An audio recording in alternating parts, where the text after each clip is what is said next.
Hi, I'm Tyra G, your host of Frankly Speaking with Tyra G. Welcome again to our virtual global gathering of phenomenal women and those of you who love them.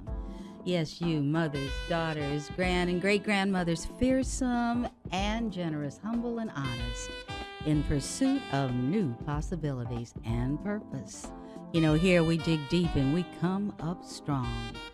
For those of you joining us for the first time each month, we explore a new theme inspired by you, and yes, I said you. We bravely walk into places where tradition has taught us there's some things we just don't talk about, but not at this table. And no matter how hard judgment knocks, it will not get in, not at this table. No, here we live beyond the wreckage. Every week we experience, we educate, we encourage, and we empower each other. We share some aha moments that have been left in our pockets for far too long. However, every week we start right where we are. Now, you all know this is the month, September. It's our anniversary. Happy birthday to us. Happy birthday to us. I thank God for every remembrance for each and every one of you.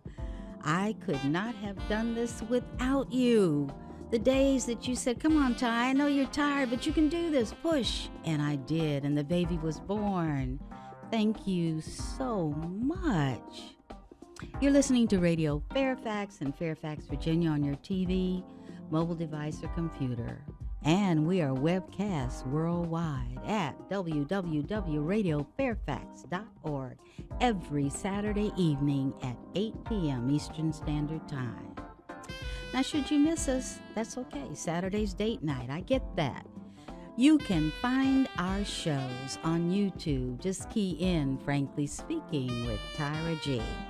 And for those of you that like to send me love notes on email, you know I love receiving them as well. Tyra at TyraGarlington.com. And thank you for tuning in. Thank you, Courtney Nero, for composing and playing our theme song. But most importantly, thank you for naming it I'm Listening.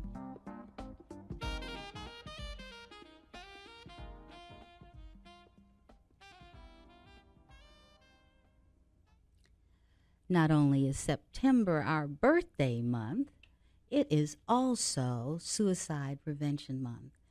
We had a wonderful show week before last with a guest who had a beautiful story. And I'm not going to tell it to you. I want you to go check it out on YouTube. Ms. Laura Mayer, director of PRS Crisis Link. And she's working in the solution and prevention space. She has a story that compelled her to wind up here. And today she's back. And we have a bonus. She brought with her a friend and a colleague who also shares that space, but in a different environment.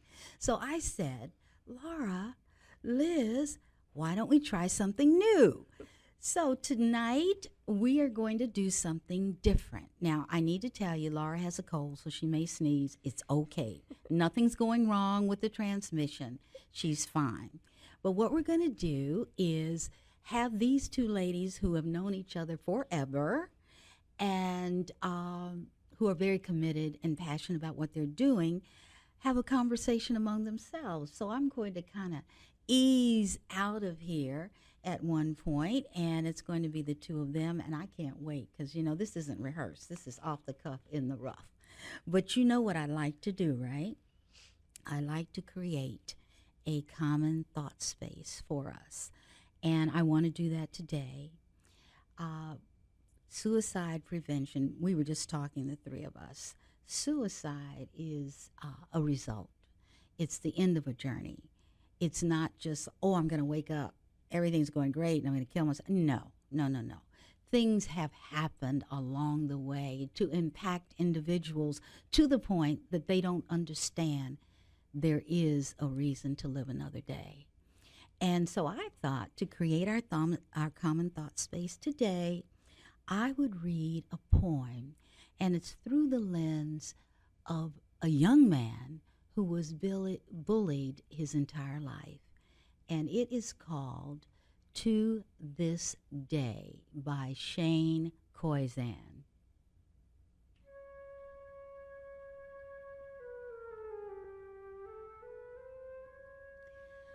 When I was a kid, I used to think that pork chops and karate chops were the same thing. I thought they were both pork chops.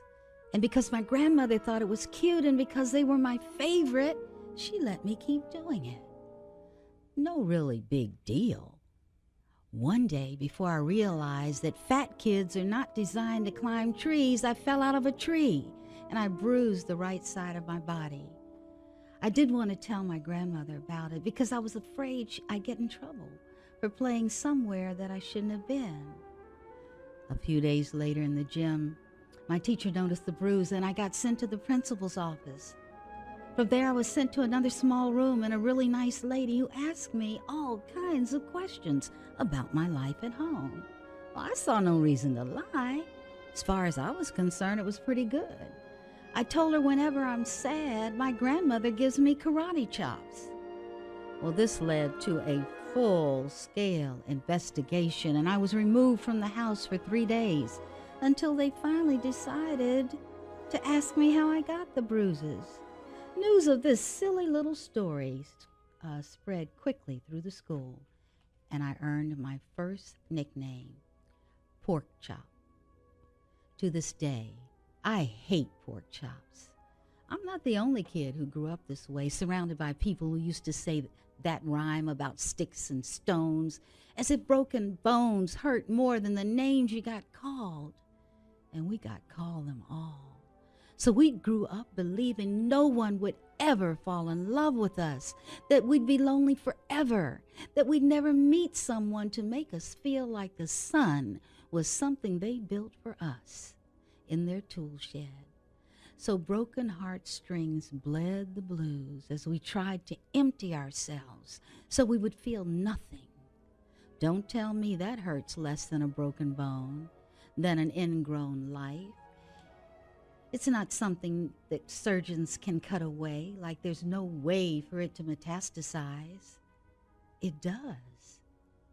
She was 8 years old, our first day of grade 3, when she got called ugly. We both got moved to the back of the class so we would stop getting bombarded by spitballs. But the school halls were a battleground where we found ourselves outnumbered day after wretched day. We used to stay inside for recess because outside was worse. Outside we'd have to rehearse running away or learn to stay still like statues, giving no clue that we were there.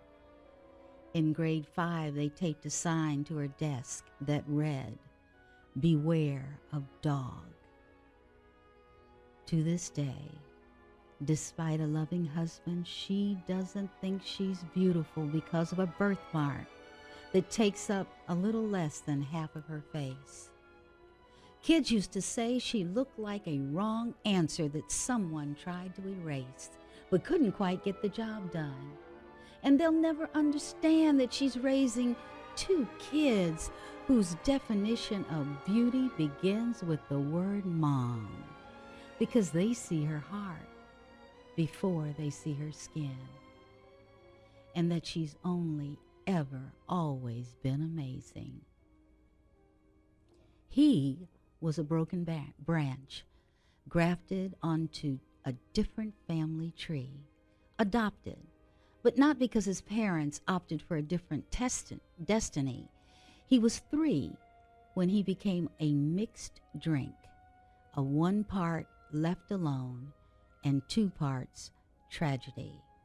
He started therapy in the 8th grade, had a personality made up of tests and pills, living like the uphills were mountains and the downhills were cliffs. 4/5 suicidal. A tidal wave of antidepressants and an adolescence of being called pauper. 1 part because of the pills and 99 parts because of the cruelty. He tried to kill himself in grade 10. when a kid who still had his mom and dad had the audacity to tell him, get over it, as if depression is something that can be remedied by any of the contents found in a first aid kit. To this day, he's a stick on TNT lit from both ends, could describe to you in detail the way the sky bends in the moment before it's about to fall.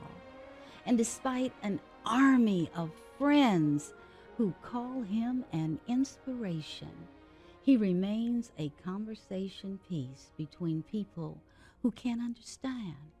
Sometimes becoming drug-free has less to do with addiction and more to do with sanity. We weren't the only kids who grew up this way. To this day, kids still are being called names. The classics were, hey, stupid, hey, spaz. Seems like each school had an arsenal of names getting updated every year.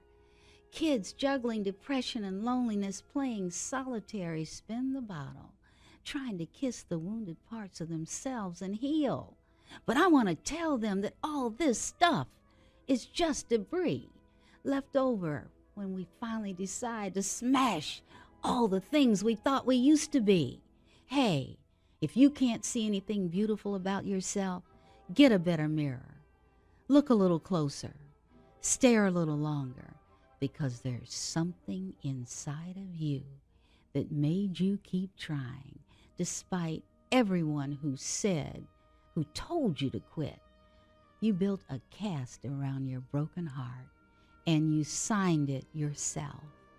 You signed it, they were wrong.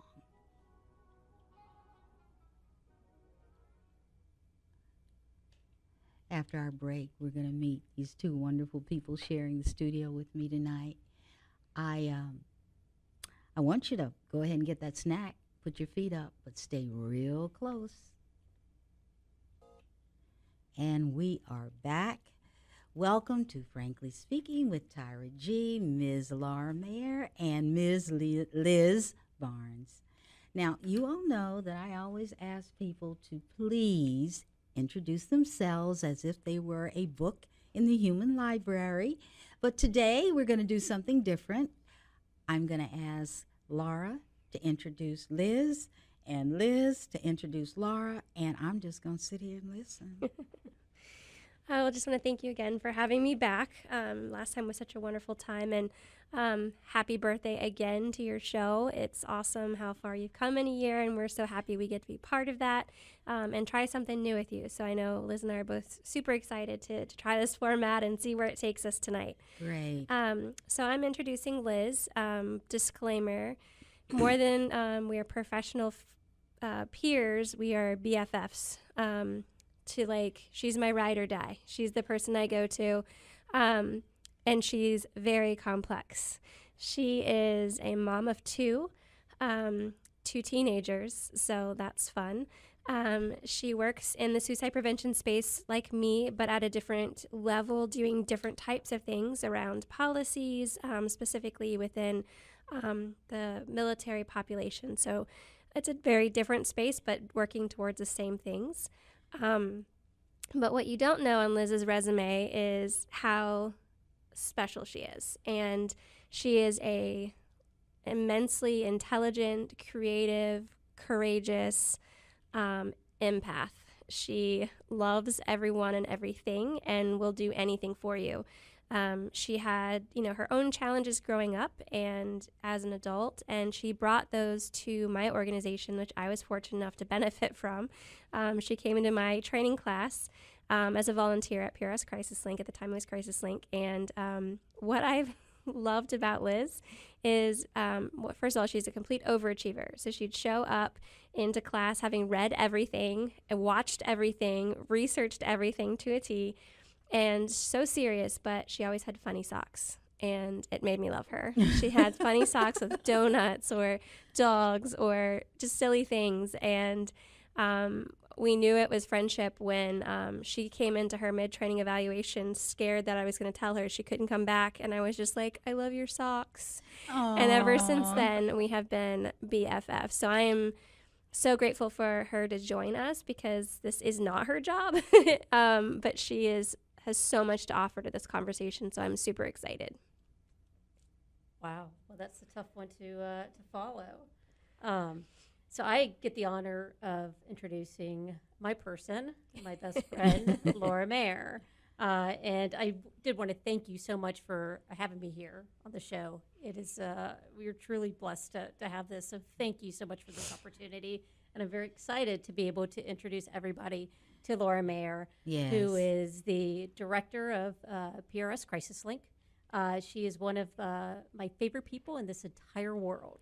Laura Mayer makes everybody that she touches and comes in contact with better. And she makes them better because she is just, to her core and to her heart, one of the best people.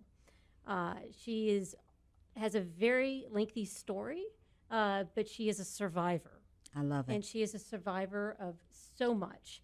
And the one thing is she took a lot of my story of when we first met, but I knew that she was my person when I came up to her and I showed her a video of, if anybody wants to YouTube this, of the Silvers from the 70s of Hotline. And okay. Remember that? Yes, I do. I told her, I was like, hey, watch this. And I made a little jingle for Crisis Link of calling the hotline. And she laughed and loved it. And I knew right away that this was somebody I wanted in my life. I would tell you that I've known her now for 6.5 years. Feels like 20. It feels like a lot more. And together, we are probably a perfect human being because she's everything that I'm not. Vice And versa. we truly, I think, really make each other a lot better. But the one thing about Laura that you really won't hear, she's very, I think, humble when it comes to her successes. But coming from truly an underdog stage to where she is now, not only is she running a 24/7 hotline, a text line, an outbound contact phone line, as well as getting her master's in social work from George Mason. So she's a full-time student as well.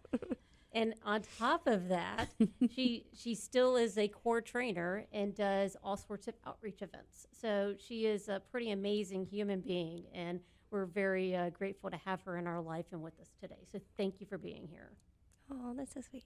I'm going to, I said I wasn't going to say anything. That's a lie. 2, 3, 4, 5, 6 things. Okay. 1, the mutual admiration. I feel it. Okay. I feel it. But what I want to talk about is the blessing that's embodied in what you've talked about. And the very thing you've talked about, to me, is the best suicide prevention there is.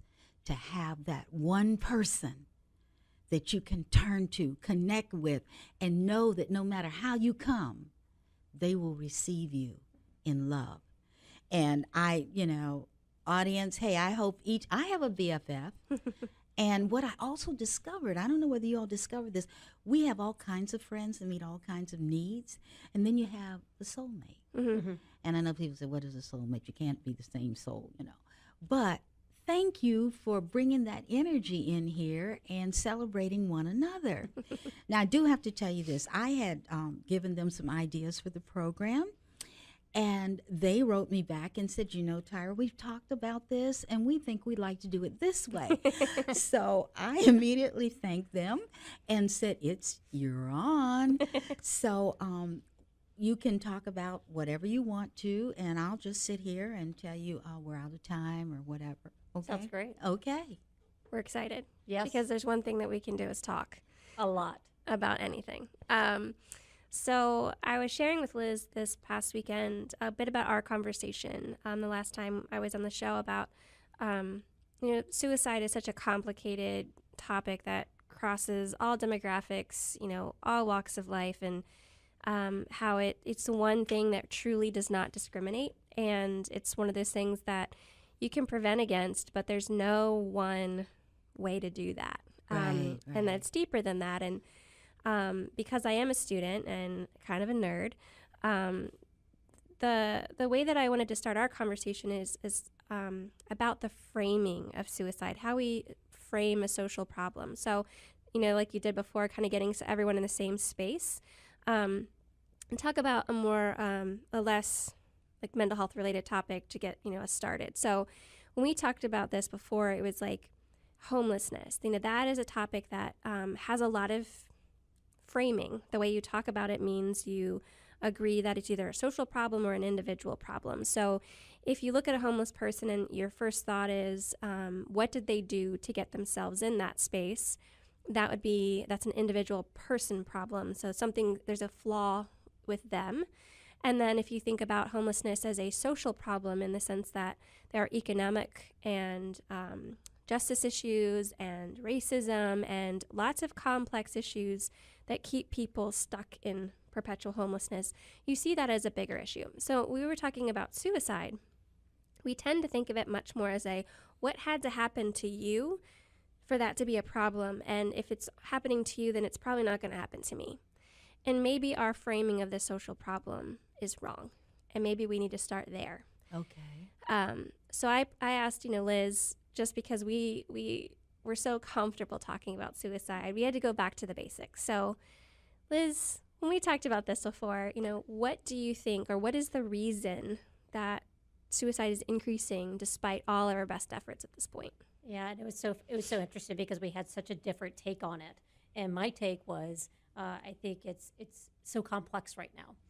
I think so much of it is just the amount of social media, and it's not just blaming things on social media, but it's the instant gratification with it. It's communicating differently, and it's losing a lot of that, face-to-face or even voice-to-voice communication. It's all virtual. So to me, the human connection is huge with suicide prevention and just health and prevention. Mm. And so to me, I think that's a huge part of it, as well as the amount of suicide that's just been around us. More people are being touched by suicide. Mm-hmm. And so it's almost not saying that it's becoming normalized at all, but it's not unnormal or abnormal to talk to somebody that's had some type of experience of either a loss of somebody, and before that just wasn't talked about as much. Mm-hmm. And so I think we're just dealing with a lot of people that are more at heightened risk. But when I talked with Laura about it, what was your answer? What do you think that the rates have increased? Well, I think that similar in some ways, that life just is getting more complicated. We tend to think about suicide as this mental health problem, and you have to have mental illness, and we're learning more and more and more about how that's a risk factor. They don't have to exist together in the same space for a suicide to occur. And I think social media is an important piece of this because we think about layers of support or layers of community with wrapping around a person. It used to be pretty simple. You have home, school, church, neighborhood, state or city, state, country, then cultural beliefs and values, and those kind of create, a person, and that's a healthy person is comfortable in all those areas. When a person has problems, you start to pick apart which ones are the ones that are causing the problem and address them. And that's how we deal with people when they're not doing well. But now we have this different piece. We have social media and social networking. And it's really hard to know how that's impacting us at the individual level, at the family level, the community level, the cultural level. And so I do think that's one piece of it. But the other piece of it is trauma is more and more pervasive on so many different levels, and resources are less. And when you have that combination of more people traumatized, less resources to get help or to know that you need help, then I think we have a pervasive pain issue. And it's not an individual pain, it's that we have a lot of hurting people. And a lot of hurting people, if you've ever been in a room, we have a whole bunch of people actively grieving.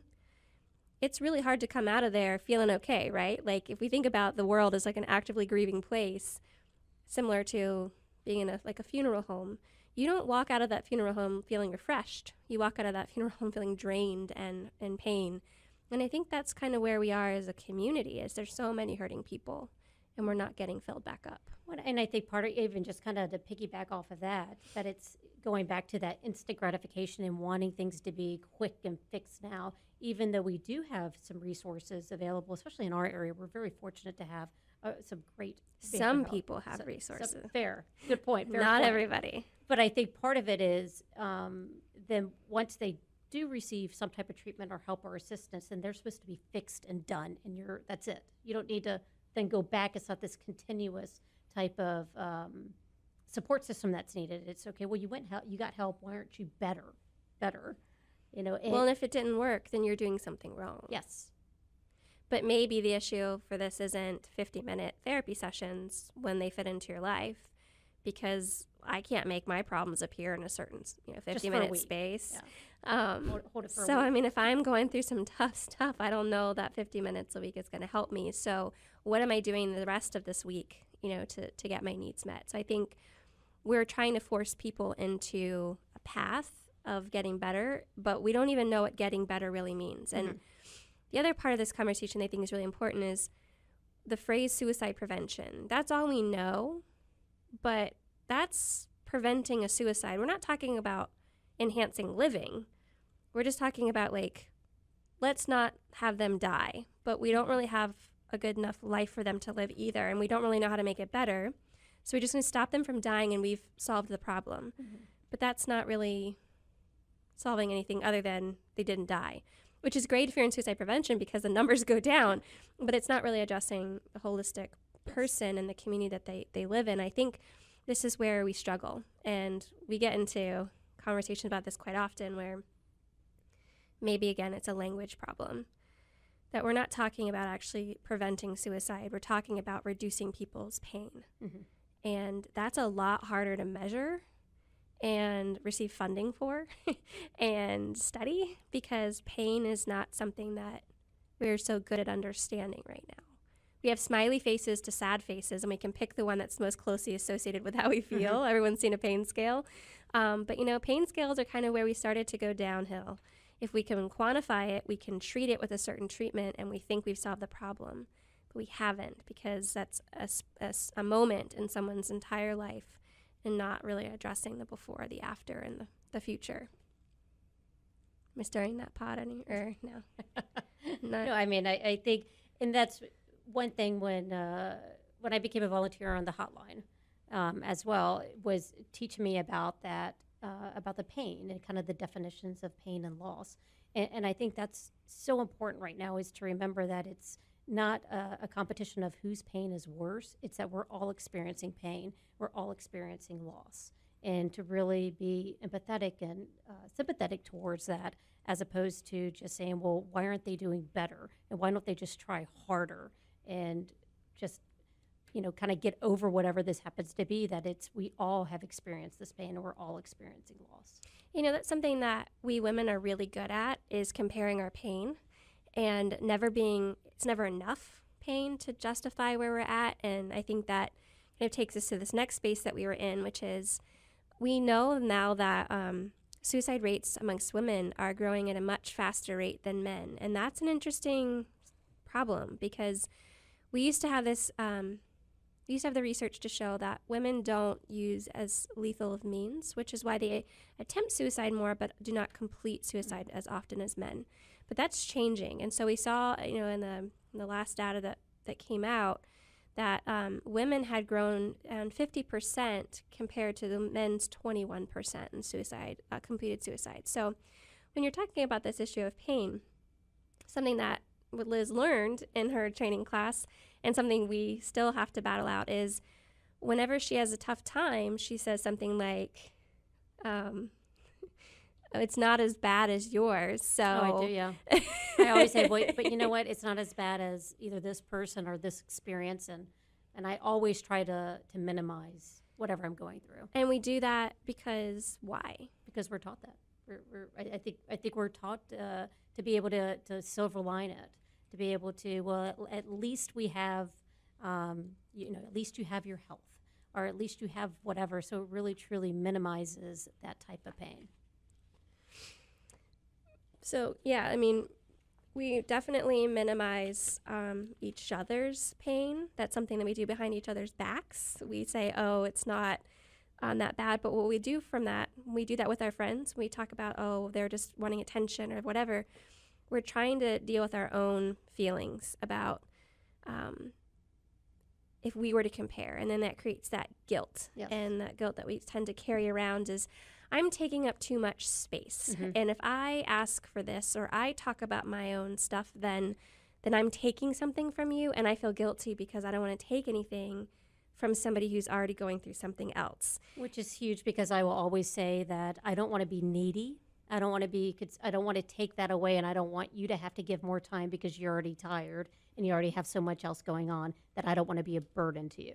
But this is what I think is hard as friends and as people who are trying to model to a almost 14-year-old girl, your daughter, is that they don't have to be mutually exclusive.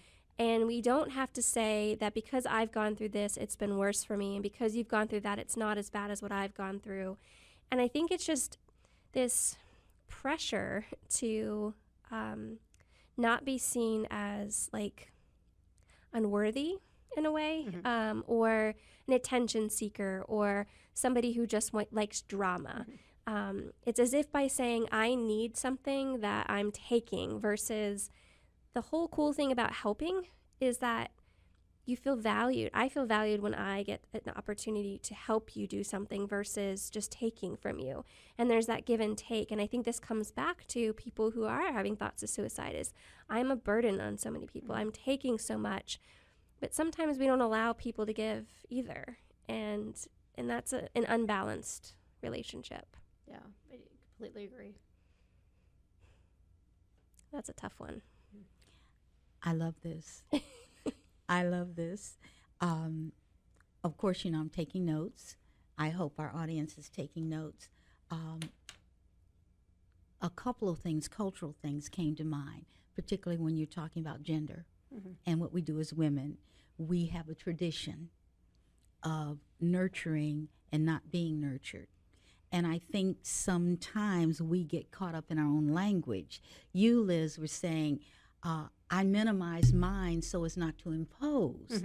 At the same time, now this I'm grabbing right now, I don't know.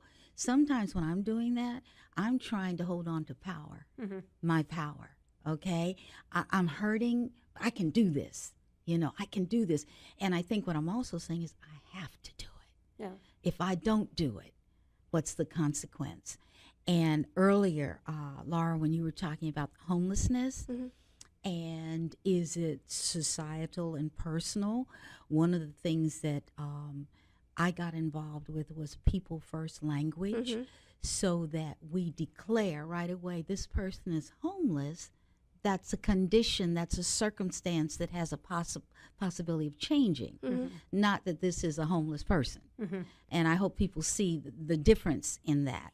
But the whole idea of gender, and then you're modeling for teenagers, and you have one daughter or two daughters? I have one daughter and one son. One daughter, one son. So even in our subconscious as mothers, we are trying to do something as we model.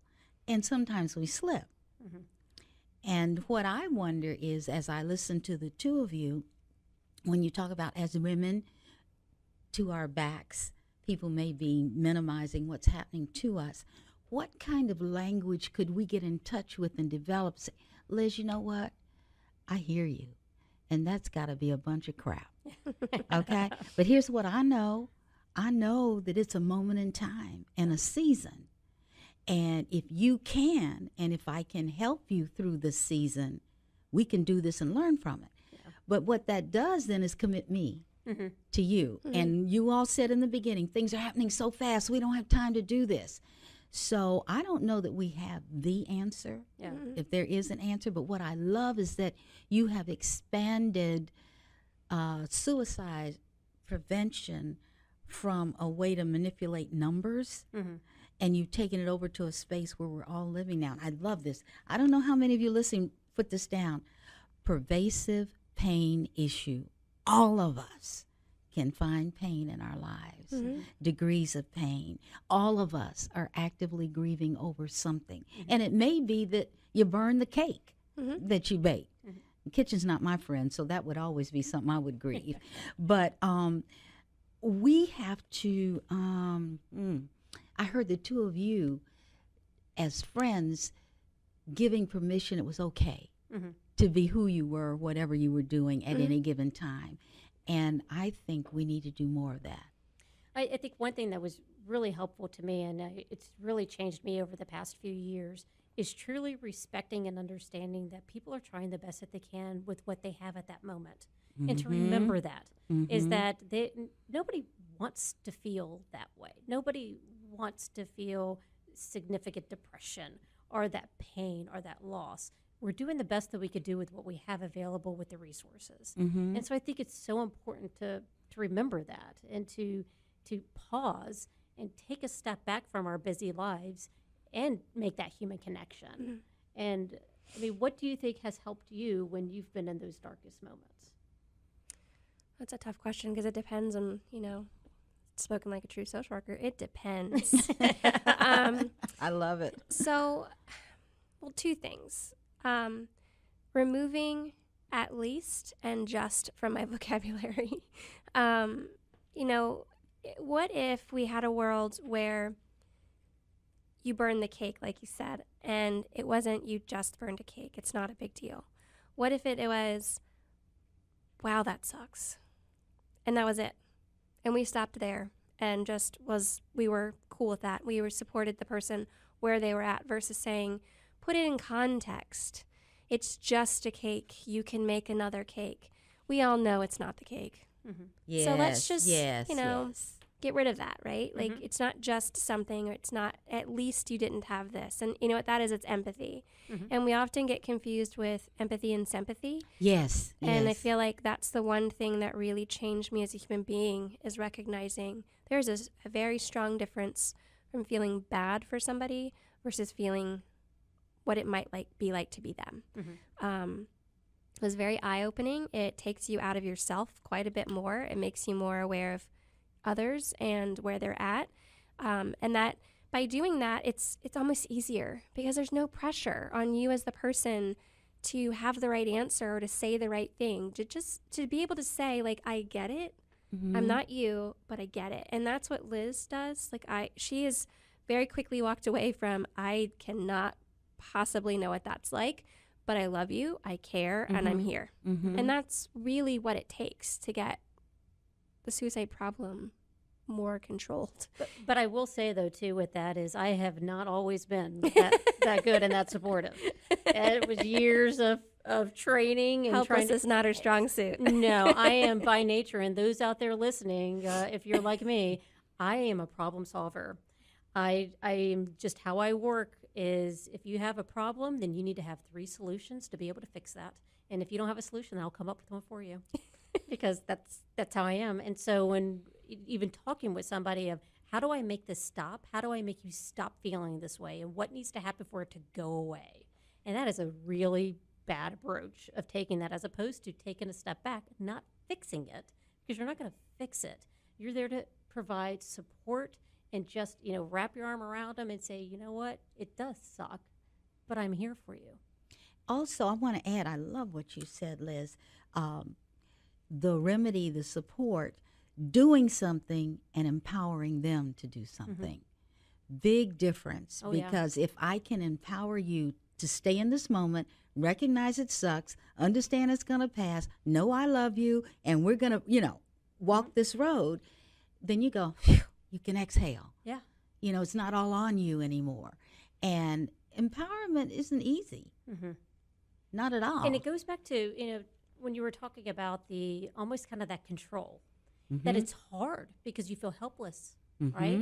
And that's something that us helpers out there, we have a hard time feeling very helpless. Especially women who are mothering. Yes. It's your job. It's hard to take off that hat of fixing, that you don't have to have all the answers. But I think, Liz is a really good fixer, and her kids are, really reliant on her and have been. And something that she has learned after being at the hotline is, wow, I need to let go of control and let them live and let them fall and let them experience pain so that they build that resiliency up. Absolutely. So it's like, it's multifaceted in how we, as women, as mothers, as caregivers, as the designated nurturers, how we have to reposition ourselves, and why I think the suicide piece is so critical for us as a movement. it is interconnected with the Me Too. We can't ignore that. Women getting their voices and feeling more empowered to say, hey, this isn't okay. And I think, for this conversation, control is important because we, I think, always have to fight for it, right? Yes. Because we're always fighting for the ability to be equal in so many ways. And depending on what space you're in, it might be less or it might be more. And there might be other factors, age, race, income, education levels that are all competition. So some of us are definitely more privileged than others, that we don't have to fight for that control as much. But many of us do. And that's something that we can't ignore when we're thinking about suicide, when we're thinking about pain. And it's not to say all men are bad and men don't have these problems. It's like, hey, it's okay to look at men have men problems and women have women problems, and they both need to be dealt with. And it's not because men are evil. It's because we have cultural issues. And I think it's hard to do sometimes because it makes, again, it sound like, oh, now we're special or we're needy and they're making it about women and instead of a larger group of people. And that's hard for people to hear or tolerate that for very long. And I'm wondering as well, when we talk about men have their problems, and they do, and women have their problems, and they do, how do we, because we are coexisting and codependent, how do we find a language to describe our problems that doesn't make us feel less than? Okay? So then I see shame walk in the door. Yep. And you become that thing that you are. Guilt you can work with. You can use it as a motivator. But shame, I did a bad thing, I'm bad. Well, you can't, if you think you're bad, how are you going to walk out of that, And so we drink and we take pills and we do all kinds of things to try and deal with the shame. And I see men doing that as well. Absolutely. But those kinds of things walk us down that path toward what we're talking about. Oh, yeah. Giving up, right? Absolutely. And the intergenerational transfer of who a woman is or what a woman is. And what I'm learning, I used to think, and I think I might have mentioned, at one point in that's long life, I was principal of an alternative school, 800 adjudicated people, okay, boys and girls, 10 girls who wanted to kill me the first day and wanted me to adopt them 30 days later. But the thing that I liked, which was very strange and got used to, they had an attitude. They had a language. I told them they had to be bilingual. I couldn't manage that in the school. They could use it at home. But what I realized was that attitude, those were symbols of them saying, I may not know I'm worthy, but I'm going to survive. If it means I have to kill you. And so I kept thinking, I watched them very carefully, and I thought, I wish I could bottle that energy.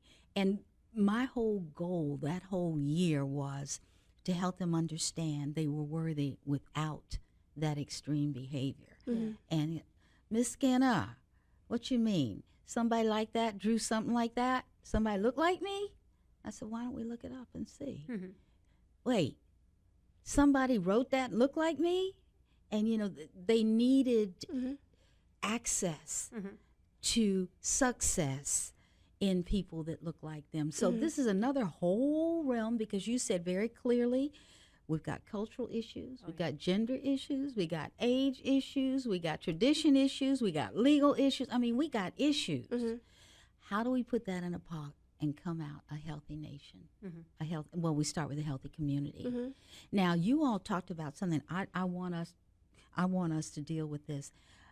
The benefits of being a caregiver in this space we're talking about. And if you all could go back to me, I'm backing out. Do you see me backing out? So, we both came to Crisis Link for different reasons than we're still there. I definitely came there because I was new to the area. I thought I had a membership card to people I know have killed themselves, so maybe I know something about suicide, which is a horrible membership to have, but hey, it was somewhere I felt like I could make a difference. And that's not why I'm there anymore. Now I feel like there's an obligation in me to do this, and I think there's more to that, but and I want you to kind of say where you started and Yeah. where we've landed. So I'm going to make myself a little more vulnerable here. Uh-oh. I know. Taking risks. Love I it. love I love taking big risks it. because I'm normally not a big risk taker. So I was in the Army for 9.5 years. Okay. I got out of the Army and was really looking for some type of connection and purpose. And literally the only reason I found Crisis League is I put out this volunteer application and they contacted me. But what I originally came there, and I had recently, about 1.5 years before that, had a sexual assault and really needed just a different, people in my life and trying to give back. And I thought that would really help me. So I was looking for something to help fulfill me. Gotcha. And so when I first met Laura and to train, like the training that I went through immediately changed me as a person. And how that changed me was I went from feelings of, kind of pull your bootstraps up and you suck it up and you kind of drive on, you suit up and show up and drive on and having like good and fine were about the only feeling words that I had in my vocabulary, to then having a lot of feeling words and really knowing, you really have to make yourself vulnerable to be able to hear somebody in or talk to somebody on the phone that is experiencing something very difficult. Yes. And that changed me as a person. And I was very passionate about it takes a lot of courage for somebody to reach out and say, hey, I need help. Right. And I was one that I did not reach out for people to say I needed help because that would make me vulnerable, and I was very scared of control, losing that control. Yes. And so now I stay because I truly believe in the service. And when you're talking with somebody, or a teen or elderly or just anybody, they are allowing you to be in their life for that special, for those few minutes. It might be 30 minutes or an hour. But they are opening themselves up to let you in. And that's such a gift. Yes. And that's so motivating. And I truly believe in that service. And to know at the end of the day, not only are we helping people with the hotline, but the training and the outreach that we do is no matter what, 24 hours a day, you have somebody there. And so I might not be on the hotline right now, but I will tell you that I'm the biggest advocate for it. Gotcha. And so I will always. She's not just on the line. She's training, and she's a board member, and she is there all the time. So she might not be taking calls at this very moment, but she's also getting her doctorate. So she's busy being amazing. But yeah, I mean, listening in a space that that person is not allowing anyone else into is huge.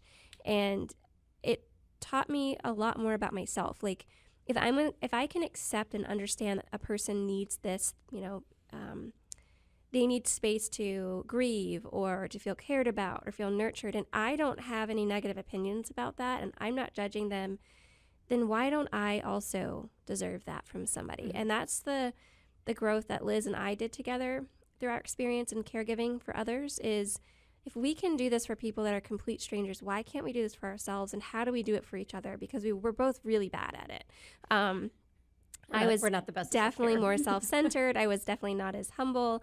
And I had a lot of defense mechanisms that, I still struggle with a little bit, like no one can help me. I'm too bad, or I'm too difficult kind of thing.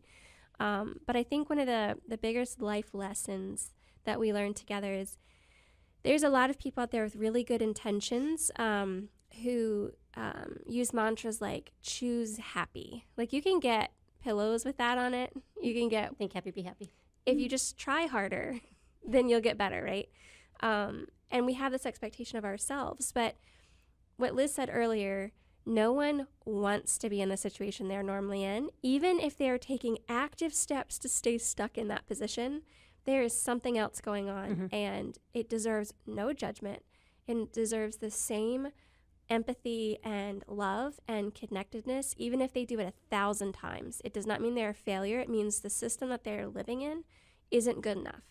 And no matter how hard they're trying, we haven't figured out a way to help them yet. And yeah, people do lots of dysfunctional behaviors, got that, and people have personal responsibility. But not to get stuck in, it's because they're manipulative, they're bad, they don't deserve this, there's more deserving people. We have to stop measuring worthiness and just be people. And doing that helps me take a breath when Liz says something I don't agree with, and when she beats herself up, or I feel like she's overreacting, because we both feel that way about each other doing silly things. I've cried over the silliest things, and she gets mad over the silliest things. It helps us with our patience, and above all, not tolerance, acceptance. Yes. And that's really critical, I think, that for women, for humanity, but for our whole community, we've got to get away from this judgment and worthiness space. We're doing the best we could do at the moment with what we have in front of us. And we will never know the whole story. That's so true. And I don't know why people think they will. Yeah. Okay. Because I think what we forget is that what we are at this moment, we were not, and we won't be again. Mm-hmm. And so if you can see yourself, if you can imagine yourself as fluid, you know, and if you can imagine the people around you as touch points, Mm-hmm. and some good, not so good, you know, and that kind of navigates, well, I'm not going back there again, I'll go over here. Yeah. But there were some key things that I want to, key words. Busy being. I love that. What is it they say? I've lost it. But anyway, the whole idea is we are human beings. We are not human doings. Mm-hmm. And so if we can understand what we're doing right now, being present in the moment is being. Mm-hmm. And there's nothing wrong with that. Yeah. There's nothing wrong with that.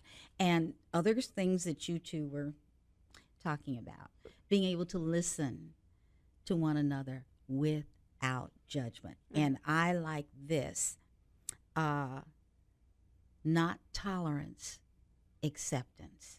Love that one.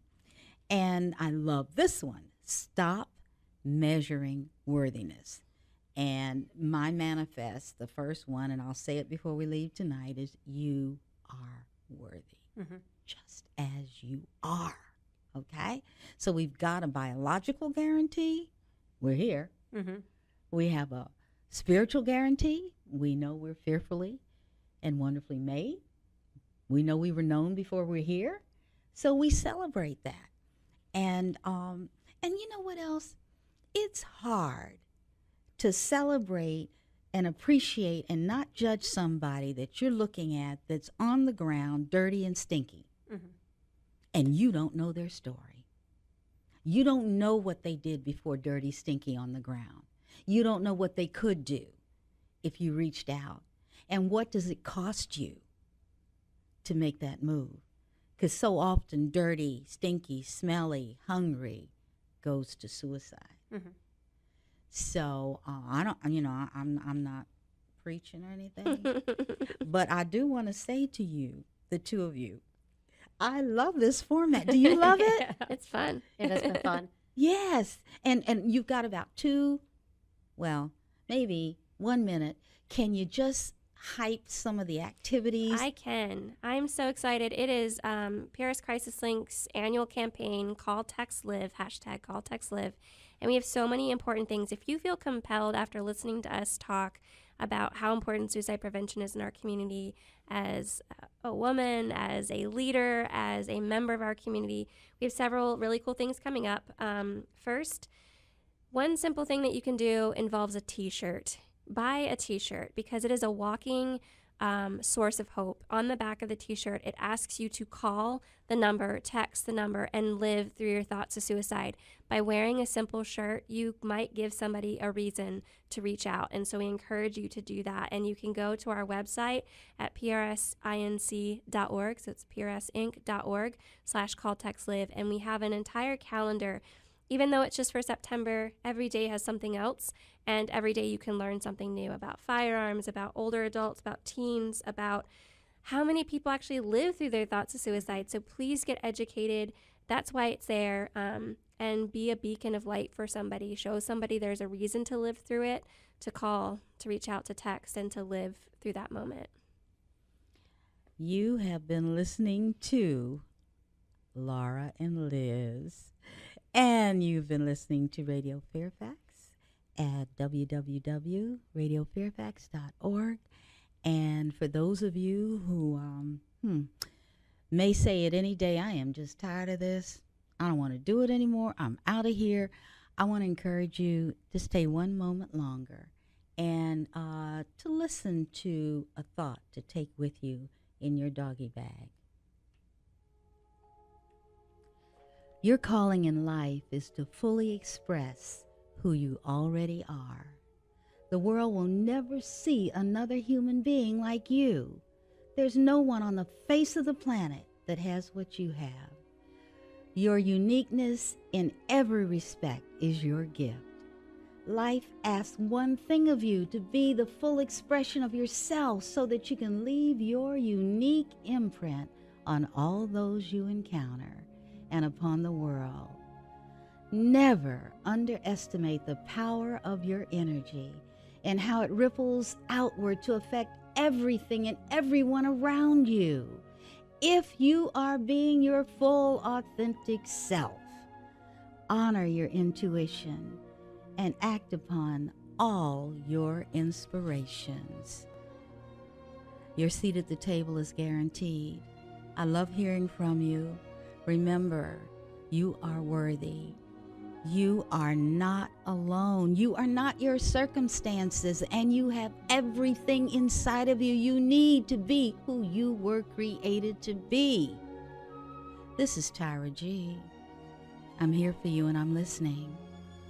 Until next time, bye now.